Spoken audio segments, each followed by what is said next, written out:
नमस्कार दोस्तों, स्वागत है आप सबका मेरे YouTube चैनल हर दिल की भड़ास में। दोस्तों, आज मैं ये एपिसोड बना रही हूँ डायरेक्ट मोदी जी से संपर्क करने के लिए। आप लोगों से ये मेरी हाथ जोड़ करके विनती है कि आप लोग ये इस मेरे वीडियो को शेयर ज़रूर कीजिए। लाइक कीजिए ना कीजिए, मगर शेयर ज़रूर कीजिए, क्योंकि मैं चाहती हूँ कि इस देश के एक आम आदमी के इंसान हमारे देश के उस प्रधानमंत्री तक ज़रूर पहुँचे जो तीसरी बार प्रधानमंत्री पद की शपथ लेने जा रहे हैं। ऐसा उनके कोर वोटर्स को पक्का यकीन है। और कोर वोटर्स को पक्का यकीन क्यों है? इसलिए है क्योंकि वो कोर वोटर्स हमेशा से उनका था, है और भविष्य में भी रहेगा। लेकिन सबसे बड़ा सवाल ये है कि मोदी जी जब चुनाव लड़ते हैं तब वो बिल्कुल फ्रंट फुट पर खेलते हैं।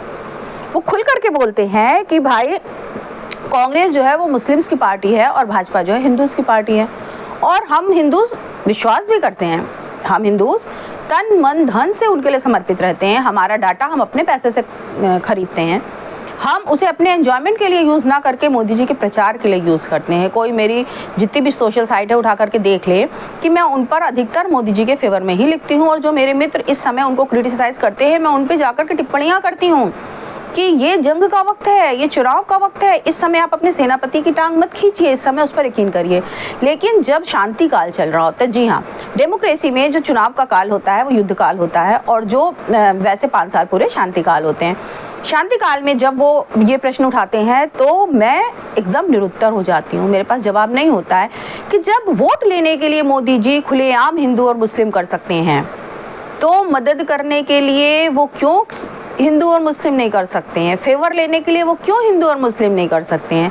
क्यों चुनाव के बाद मोदी जी कहते हैं कि मैं 140 करोड़ का नेता हूँ, मैं 140 करोड़ का मुखिया हूँ, मेरी 140 करोड़ लोग मेरे पीछे हैं? भाई, आप चुनाव में तो 140 करोड़ ने आपका साथ नहीं दिया। चुनाव में तो आपका रेशो 20 और 80 था।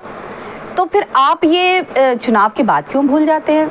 और अगर सच में आपको लगता है कि आप 140 करोड़ के नेता हैं, आपका परिवार 140 करोड़ है, तो ठीक है, आप चुनाव में भी 140 करोड़ की बात किया कीजिए। हिंदू मुस्लिम सबको एक आधार पर रख के आप अपनी कन्विंसिंग किया करिए, चुनाव का प्रचार किया करिए। उस समय तो आप हिंदूज़ को पूरी तरह से इसमें रहते हैं कि हाँ भाई, मैं हिंदुओं का नेता हूँ।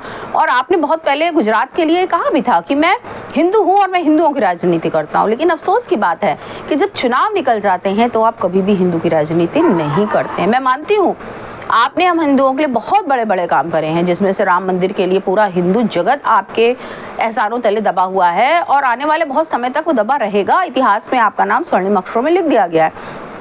370 आपने कश्मीर से हटा दिया, उसके लिए पूरा समाज, पूरा देश आपका ऋणी है। लेकिन इन कश्मीरी पंडितों को वहाँ पर स्थापित कौन करेगा? हमारे यहाँ जो जगह जगह पर डेमोग्राफी इतनी बुरी तरह से चेंज होती जा रही है। आपको पता है कि मुस्लिम जानबूझ करके अपनी आबादी बढ़ा रहे हैं, क्योंकि उन्हें 1947 तक गजवाए हिंद बनाना है। तो इस डेमोग्राफी के खिलाफ अगर कोई एक्शन लेना है, अगर जनसंख्या बिल कौन लेकर के आएगा? क्यों नहीं आप जल्द से जल्द, हमारे देश की आबादी 140 करोड़ हो गई, हमने अब तो चाइना को भी पछाड़ दिया। हमारे पास आबादी विश्व की 20% है, जबकि हमारे पास जमीन 2% है। विश्व का 2% जमीन हमारे पास है और आबादी हमारे पास 20% है, और जो दिन में दिन बढ़ती जा रही है और बढ़ भी रही है, एक सोची समझी साजिश के तहत। आप कहते हैं आप हिंदुओं के नेता, हम सब मानते हैं कि आप हिंदू सम्राट हैं। अगर आप ये काम नहीं करेंगे हमारे देश के लिए, तो कौन करेगा?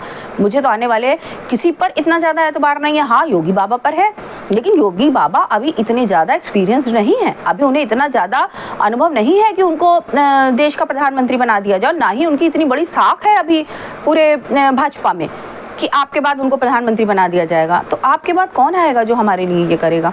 और अगर आपको सच में लगता है कि आप 140 करोड़ लोगों के नेता हैं, तो फिर ठीक है, चुनाव में भी आप 140 की बात किया करिए, फिर आप हिंदू मुस्लिम की बात मत किया करिए। क्यों आप कह रहे हैं कि जो चुनाव, वो कांग्रेस का जो घोषणा पत्र है वो मुस्लिम लीग का घोषणा पत्र है, और आपका जो है वो हिंदुओं के फेवर में है?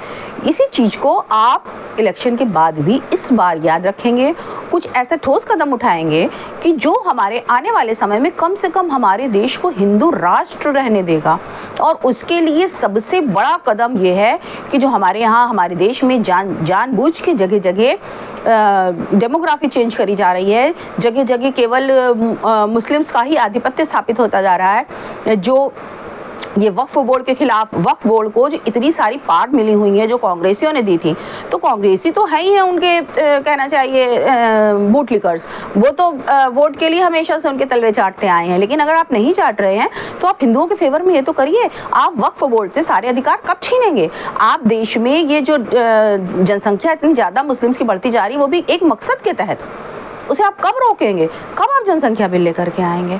कब आप हमारे देश में जो जगह जगह हर जगह ये हो गया है कि हमारा भाई यहाँ पर मुस्लिम ही रहेंगे, यहाँ बहुत से गांव में अभी भी आप देखिए सोशल मीडिया पर बहुत सारे वीडियोस ऐसे वायरल हो जाते हैं कि भाई वहाँ पर मुस्लिम आबादी ज़्यादा हो गई तो उन्होंने मंदिरों में पूजा करना बंद करा दिया। इसके खिलाफ ठोस कानून कब बनाए जाएंगे? मेरा आज का आपसे यही सवाल है।